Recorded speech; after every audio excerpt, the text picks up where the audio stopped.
Welcome to another episode of Kitchen Revelations. In the previous video, we had learned how to make desiccated coconut powder at home from fresh coconut.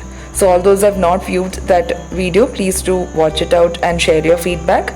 Meanwhile, we'll be making coconut ladoos out of those desiccated coconut powders that we had made previous. So without wasting much time, let's quickly get on to the video. So here our frying pan is hot and our flame is on medium. Here I've taken half cup of jaggery. This is powdered jaggery. To this we'll be adding 1/4 cup of water. This is plain room temperature drinking water. Allow the jaggery to melt and meanwhile keep stirring occasionally. Once the jaggery has dissolved completely, allow it to thicken. Once it becomes into a thick syrup, add in 1 cup of desiccated coconut powder. So for 1 cup of desiccated coconut powder, you need to add half cup of jaggery and 1/4 cup of water. Now mix this really well till the coconut gets coated with the jaggery syrup. If you're new to this channel, please don't forget to subscribe and click on the bell icon next to it for regular updates. Click on the all option so that you get updates as and when I post. Next, add in 1 teaspoon of cardamom powder. Next, we'll add 1/4 teaspoon ginger powder. This is homemade ginger powder. For all those who have not watched that video, the link for it will be given in the description box below.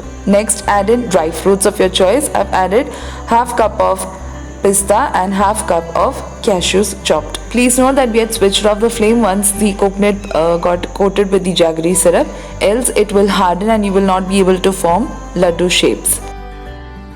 Finally, to bind all the ingredients together, we'll be adding ghee. Here I'm adding 1 tablespoon of ghee. As per the amount of the ingredients that you have added, you can also increase the quantity of ghee, that is clarified butter, into this mixture. Once you add ghee, switch on the flame and heat for about a minute or till the ghee melts. After the ghee melts, switch off the flame and allow it to cool down a bit. Once it is still warm, please try to form shapes. If it is forming shape, then transfer the mixture onto a plate. So here I have reserved a little bit of desiccated coconut powder for coating the ladoos. Once you form shapes, roll them in this powder.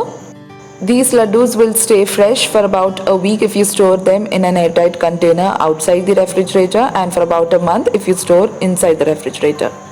I will show you a closer look how soft and crunchy these coconut ladoos are.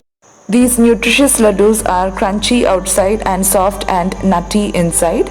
I hope you liked this video. If you're new to this channel, please don't forget to subscribe. Also, please do share your feedback in the comment section below. Thank you for watching Kitchen Revelations.